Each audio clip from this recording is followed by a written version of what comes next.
Então, boa noite.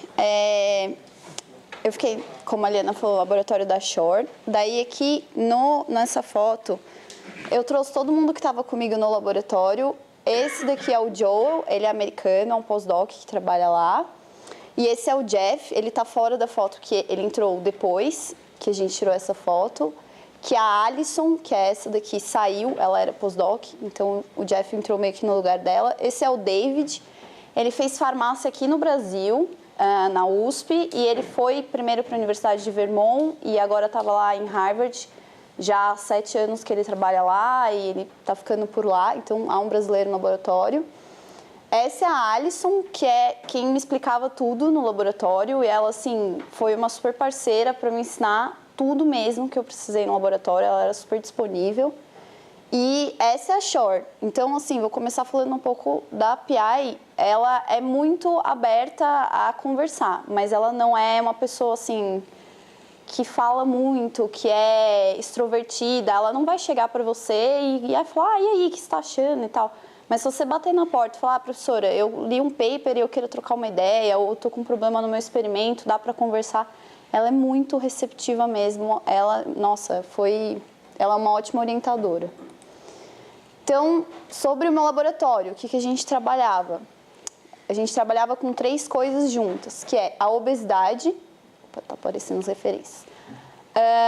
Ela tinha um modelo que trabalhava com obesidade, com asma e poluição. Então, como assim? A gente sabe que quando a pessoa é obesa, o tecido adiposo dela funciona de um jeito diferente do tecido adiposo normal. Ele tem um nível de inflamação um pouco maior. A obesidade é considerado uma inflamação sistêmica. E a gente vê que gordinho, obeso, tem mais asma. Tá, e daí? E daí que quando as pessoas são expostas à poluição, elas também têm mais asma. Especificamente nesse laboratório a gente trabalhava com exposição ao ozônio, que é um poluente bem comum. E se eu juntar as duas coisas, se eu tiver uma pessoa que é obesa e que vive na cidade grande, isso é uma coisa bem comum nos Estados Unidos, aproximadamente 60% da população está acima do peso. Então era um tema que fazia muito sentido no laboratório. E como que a gente fazia isso? Basicamente, a gente trabalhava com modelos animais. Então, a gente tinha camundongos que eram deficientes em algum gene e que fazia parte do modelo e que eram magros ou obesos por diversos mecanismos. A gente dava uma comida para eles ou tirava o hormônio da saciedade. Fazia ele ficar gordinho de alguma forma. Daí, a gente expunha ele ou a ozônio, que servia como um modelo de poluente, é um estresse oxidativo no pulmão, ou a ovalbumina, que é um modelo alérgico, é mais para estudar mesmo a resposta asma-like do pulmão. E aí, o que eu fazia? Eu expunha os animais durante um certo tempo e depois eu pegava esses animais e ia fazer medida da mecânica pulmonar. Então, você pega o animal, seda, põe uma cânula na traqueia e liga ele no aparelho. E o aparelho fica jogando metacolina e ver o quanto que a via aérea dele contrai. Então, aqui começa a parte cirúrgica no animal. Daí você faz retirada do pulmão e de outros órgãos de interesse. Tinha vezes que, dependendo do experimento, a gente retirava o baço, retirava o tecido adiposo, retirava alguma outra coisa para poder estudar o tecido. Fazia coleta de sangue para saber quais células estão sendo mais expressas, o que a gente pode encontrar, e fazia a lavagem broncoalveolar, que por essa mesma cânula que a gente passava para ligar o animal, você joga uma solução tampão e lava para ver o que sai, o que tem de células saindo do pulmão dele. Aí a gente fazia, depois de ter essa parte cirúrgica do animal, quem fazia isso no meu laboratório, na verdade, eram os postdocs, o Joe e o David. Mas eu também aprendi, eu não fazia porque eu não gostava, assim, eu sou meio esquisita, então eu não gostava da parte cirúrgica, eu gostava da parte do PCR, da análise. Eu sei que não é a preferência de todo mundo, mas no laboratório tem espaço. Eu fui ensinada a fazer todas as técnicas de cirurgia. A única coisa que a gente combinava de dividir o trabalho e os caras faziam a parte cirúrgica e eu fazia as outras partes, que são os assays. A gente fazia PCR quantitativo, então via quanto que o gene está expressando, que gene que está expressando mais no camundongo que é gordinho, no camundongo que está exposto à poluição e assim por diante. Fazia a contagem de células, para ver nos diversos tecidos, no pulmão, no sangue, quantas células tinha, quantos neutrófilos, quantos linfócitos, esse tipo de coisa, fazia no microscópio. Fazia citometria de fluxo para caracterizar quais marcadores essas células estão expressando, quais são as células. Western, para ver quais proteínas eu encontrava mais. Fazia ensaio proteico, que é basicamente uma medida que a gente tinha para ver dano pulmonar ou alguma outra coisa que a gente tivesse interessado. E eu fiz muita histologia de fazer lâmina do pulmão e ficar sentada horas e horas no microscópio, olhando para ver o quanto estava danificado. Eu comecei com projetos basicamente de histologia no laboratório. Aí, produzindo esse monte de dados, a gente faz a estatística. Quem faz a estatística no laboratório basicamente é a Shore, que ela entende muito disso, mas você aprende a dar um tratamento, pegar os dados no laboratório e fazer estatística. Não é ligar para o estatístico e falar, ó, eu fiz, eu estou te mandando aí uns dados, que o cara vai olhar e falar, o que é isso, né? Então, você aprende como que você tem que organizar os seus dados para fazer uma estatística e, a partir disso, quais resultados você pode tirar. E pesquisa é um trabalho meio cíclico, assim, igual a Liana falou, é um negócio meio sem fim. Você responde uma pergunta, o que acontece? Surge pelo menos 1 milhão de outras perguntas. Então, o próximo passo, em geral, era fazer outra pergunta, desenhar outro experimento, e aí conseguir os animais para isso. Quando eu fui para lá, eu comecei também a trabalhar na colônia. O meu laboratório tinha por volta de 200 a 300 gaiolas. Cada gaiola abriga cerca de 4 animais, então é muito camundongo. E eles procriam uma velocidade incrível, então você tem que ir lá e separar os filhotes e genotipar para ver quais que são os camundongos que não estão expressando, que estão expressando o gene.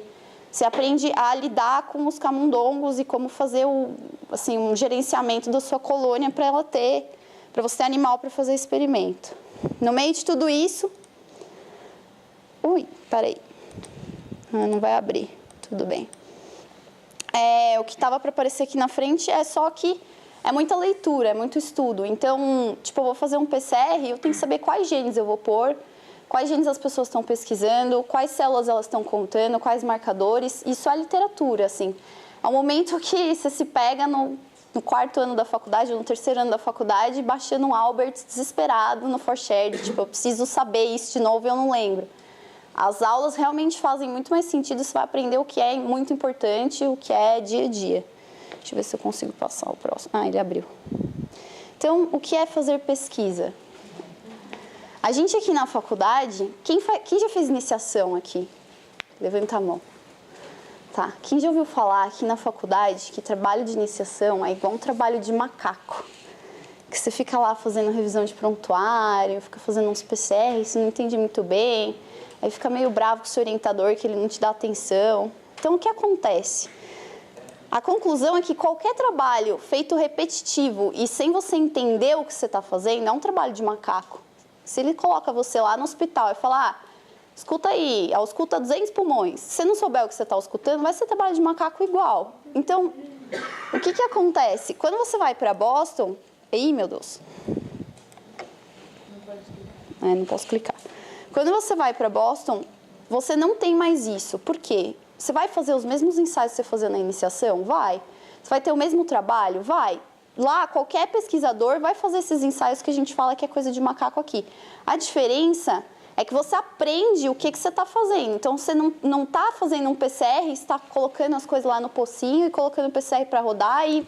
Não, você vai sentar, vai entender qual que é o gene que você está pesquisando, vai entender qual que é o modelo que você está fazendo. Você tem tempo. Aqui na iniciação, ou você aprende a técnica, ou você aprende a matéria. Você dedica, sei lá, com sorte, 8 horas semanais para sua pesquisa. Lá você tem todo o tempo do mundo, vai do teu interesse. Então, essa visão de que pesquisa é trabalho de macaco acaba, assim. É um negócio que é para você colocar a sua cabeça e pensar e ir atrás.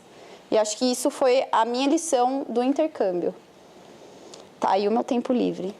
Muito bem. Eu botei uma foto dessas pessoas que não são da faculdade, porque o que eu fiz no meu tempo livre? Eu conheci gente lá. Eu fui para grupo de brasileiro, eu fui para palestra, eu conheci... Então, essa daqui é a Amanda, ela faz biotecnologia em Minas. Essa é a Marina, que está no laboratório do Raniel agora, ela é pós-doc, mas a gente se conheceu por acaso. Essa é a Dani, que é aqui da faculdade do 4º ano, que eu não conhecia ela, eu conheci ela lá. E esse é o Oscar, que agora é R1 aqui da cirurgia. Então, são pessoas de backgrounds completamente diferentes, que vieram de locais do Brasil completamente diferentes e que só encontrei porque eu fui para lá. E hoje são as pessoas que eu vou levar, assim, que são amigos que eu vou levar para a vida toda. Esse é o grupo de brasileiros que tem lá. O Lucas mostrou o guia, o Lucas Nóbrega mostrou o guia das andorinhas, foram eles que fizeram. É um grupo meio rotativo, mas em geral eles têm umas 100 pessoas que fazem reuniões mensais e eles discutem um pouquinho sobre ciência, mas depois é bar, assim, é espírito daqui. Vamos falar um pouco de coisa séria e depois vamos sair. E aí você conhece também gente de todas as áreas, de todos os lugares do país. E nesse encontro especificamente, não sei se dá pra ver, essa daqui é a Marina Silva, ela esteve lá em Boston e a gente teve a chance de encontrar com ela num grupo bem pequeno. Eu tô aqui tá a Cristina e aqui tá o Deco. Essa é a Débora, uma fisioterapeuta aqui da faculdade que eu também conheci lá. Essa foto acho que o Deco mostrou. A gente encontrou com a presidente da universidade. E eu aproveitei também para fazer um pouco de turismo, eu não coloquei todas as fotos aqui. Eu encontrei minha família no outro lado do país. Eu fui para Califórnia, fui para Vegas. E fui para Nova York em 2 situações. A primeira foi fazer turismo, fui visitar os locais do atentado. E depois, no furacão, que eu não sei se vocês lembram, passou um furacão ali em Nova York. E a gente foi, esse aqui é o Joe do meu laboratório, ele é Mormon. E a gente foi para Nova York para ajudar no mutirão de limpeza das casas. Então, isso que vocês estão vendo atrás era uma casa que a gente desmontou para montar de novo. E foi uma coisa que, assim, eu nunca tinha feito nem aqui no Brasil. Eu só fiz lá porque eu tinha tempo livre. Então, realmente fica a ideia de que você pode fazer o que você quiser com o seu tempo livre, que é possível. E é isso que eu tinha para falar do laboratório.